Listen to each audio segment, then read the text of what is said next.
여러분, 부자가 되고 싶다면 돈의 흐름을 읽을 줄 알아야 합니다. 그리고 2008년 금융위기는 그 흐름을 완전히 뒤집어 놓은 사건이었죠.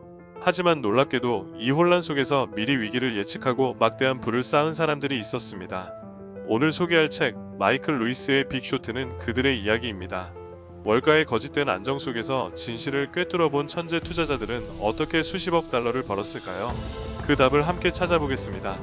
여러분, 2008년 금융위기가 터지기 전까지 미국 경제는 모두가 부자가 될 수 있는 황금시대처럼 보였습니다. 은행들은 돈을 마구 대출해줬고 사람들은 집을 여러 채씩 사들이며 부동산은 절대 안 떨어진다는 믿음을 가졌죠. 하지만 그 이면에는 터지기 직전에 거대한 거품이 숨겨져 있었습니다. 그리고 단 몇 명만이 그 위험을 알아차렸죠. 이때만 해도 월가는 파티 분위기였습니다. 은행들은 서브프라임 모기지라는 대출 상품을 만들어 신용이 낮은 사람들에게도 돈을 빌려줬어요. 집값은 계속 오른다는 믿음 덕분이었죠. 하지만 몇몇 투자자들은 이상한 점을 눈치챕니다. 이자율이 조만간 올라가면 대출받은 사람들은 갚지 못할 것이다. 그런데도 은행들은 더 많은 대출을 내주고 있었습니다. 이건 마치 폭탄 돌리기 게임 같았어요. 하지만 이 사실을 제대로 들여다본 사람은 거의 없었죠. 이때 등장하는 인물이 바로 마이클 버리입니다. 그는 원래 의사였지만 금융에 뛰어들어 헤지펀드를 운영하던 천재 투자자였죠. 그런데 그는 이상한 점을 발견합니다.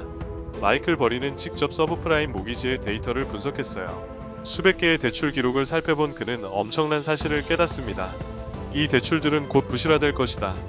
그런데 놀랍게도 은행들은 여전히 이를 안전한 투자라고 홍보하고 있었어요. 그럼 마이클 버리는 어떻게 했을까요? 그는 은행들이 속이고 있는 금융 시스템을 역이용하기로 합니다. 바로 공매도를 걸기로 한 거죠. 즉, 부동산 시장이 무너질 것에 베팅한 것입니다. 은행들은 어리석게도 그의 요청을 받아들였습니다. 왜냐하면 은행들은 집값이 절대 떨어지지 않는다고 믿었거든요. 하지만 마이클 버리는 이 시스템이 붕괴할 것을 알고 있었고 그는 조용히 승부수를 띄웠습니다. 그렇다면 마이클 버리는 정말 승리할 수 있었을까요? 은행들은 끝까지 부실 대출을 감추며 사기를 치고 있었습니다. 하지만 마이클 버리 외에도 또 다른 인물들이 이 빅쇼트 게임에 뛰어들기 시작합니다. 다음 영상에서는 이들 투자자들의 놀라운 전략과 금융 시스템이 무너지는 과정을 더욱 깊이 파헤쳐 보겠습니다.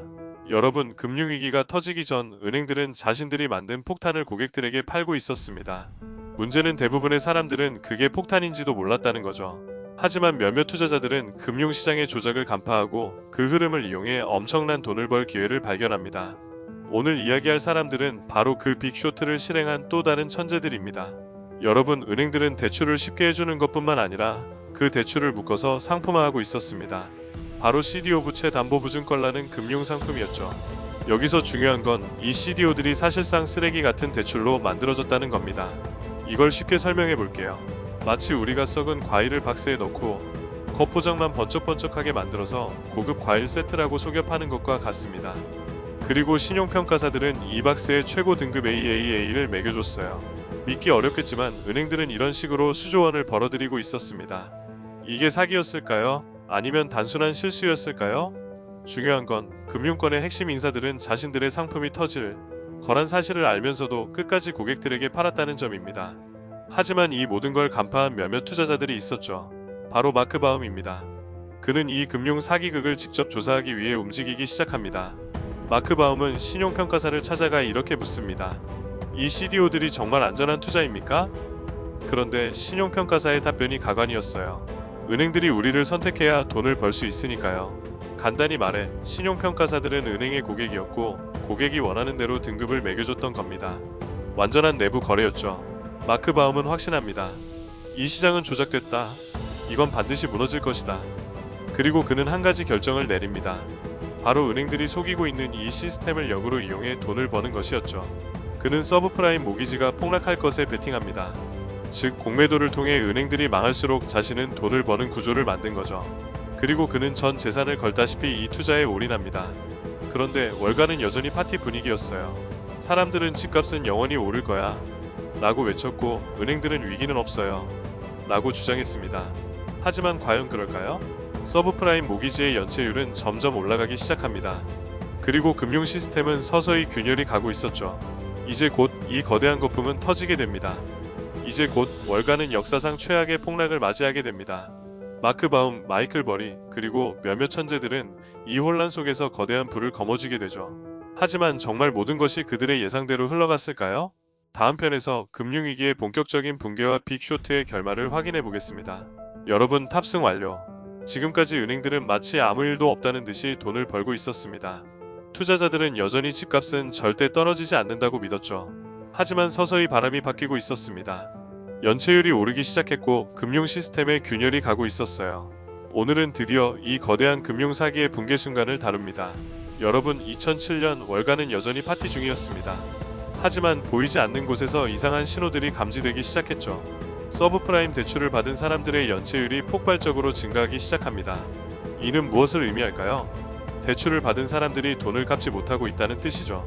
그리고 이 대출들을 기반으로 만들어진 CD오부채 담보보증권들이 이제 폭탄이 되어가고 있었습니다. 그런데도 은행들은 문제없다며 투자자들을 안심시킵니다. 왜냐하면 그들조차도 이 시스템이 얼마나 위험한지 정확히 모르고 있었거든요. 하지만 마이클 버리와 마크 바움 같은 몇몇 투자자들은 이 모든 상황을 정확히 예측하고 있었습니다. 그들은 금융시장의 붕괴에 베팅했고 이제 그들이 기다려온 순간이 다가오고 있었습니다. 하지만 문제가 있었어요. 시장이 무너지고 있는데도 은행들은 여전히 거짓말을 하고 있었습니다. 은행들은 서브프라임 모기지가 붕괴해도 괜찮다고 주장했습니다. 하지만 내부에서는 상황이 심각하게 돌아가고 있었어요. CDO의 가치가 급락하기 시작했지만 공식적인 보고서에는 여전히 안전한 투자라고 적혀 있었죠. 마크 바움은 은행들이 현실을 인정하지 않는다는 사실에 분노합니다. 그는 모든 증거를 가지고 있었고 서브프라임 모기지가 붕괴할 것이 명백했죠. 하지만 시장은 여전히 이를 외면하고 있었습니다. 그리고 드디어 2008년 시장이 무너집니다. 미국 최대 투자은행 중 하나였던 베어스턴스가 무너지기 시작합니다. 투자자들은 패닉에 빠졌고 월가는 그제야 뭔가 잘못됐다는 걸 깨닫습니다. 그리고 2008년 9월 15일 월가의 역사적인 순간이 찾아옵니다. 리먼 브라더스가 파산합니다. 158년 역사의 대형 투자은행이 단 한순간에 무너진 거죠. 은행 직원들은 충격에 빠졌고 시장은 그야말로 대혼란에 빠졌습니다. 이제 더 이상 숨길 수도 피할 수도 없는 순간이 온 거죠. 그리고 이때 마이클 버리와 마크 바움 같은 사람들은 마침내 자신들의 베팅이 맞았다는 것을 확인합니다. 마이클 버리는 수년 동안 기다려온 순간을 맞이합니다. 서브프라임 모기지 시장이 붕괴하면서 그는 공매도를 통해 엄청난 수익을 올립니다. 그의 헤지펀드는 단 한 번의 거래로 7억 달러 이상의 이익을 기록합니다. 마크 바움 역시 같은 결정을 내렸습니다. 그는 처음엔 이 시스템의 붕괴를 바라지 않았지만 결국 현실을 받아들이고 승리를 거머쥡니다. 그는 이 거래로 수억 달러를 벌게 되죠. 하지만 한 가지 질문이 남아 있습니다. 금융 시스템이 무너지고 수많은 사람들이 일자리를 잃고 경제가 최악으로 치닫는 동안 월가의 은행들은 어떻게 되었을까요? 놀랍게도 은행들은 정부의 돈을 받아 살아남았습니다. 결국 이 위기의 가장 큰 피해자는 일반 서민들이었죠. 집을 잃고 일자리를 잃고 평생 모아둔 돈을 잃은 사람들은 금융 시스템이 만들어내니 거대한 거품의 희생양이 되고 말았습니다. 여러분, 결국 이 모든 사태에서 살아남은 건 누구였을까요? 시장이 무너지고 수백만 명이 일자리를 잃고 집을 잃었지만 정작 금융 시스템을 만든 은행들은 정부의 지원을 받아 다시 살아났습니다. 그리고 몇 년 뒤 월가는 또다시 더 화려한 파티를 시작했죠. 우리는 여기서 중요한 질문을 던져야 합니다. 이 시스템은 정말로 바뀌었을까? 그리고 이제는 다를까? 역사는 반복됩니다. 2008년의 금융위기는 끝난 것이 아니라 다음 위기의 시작일 수도 있습니다. 그렇다면 우리는 어떤 태도를 가져야 할까요?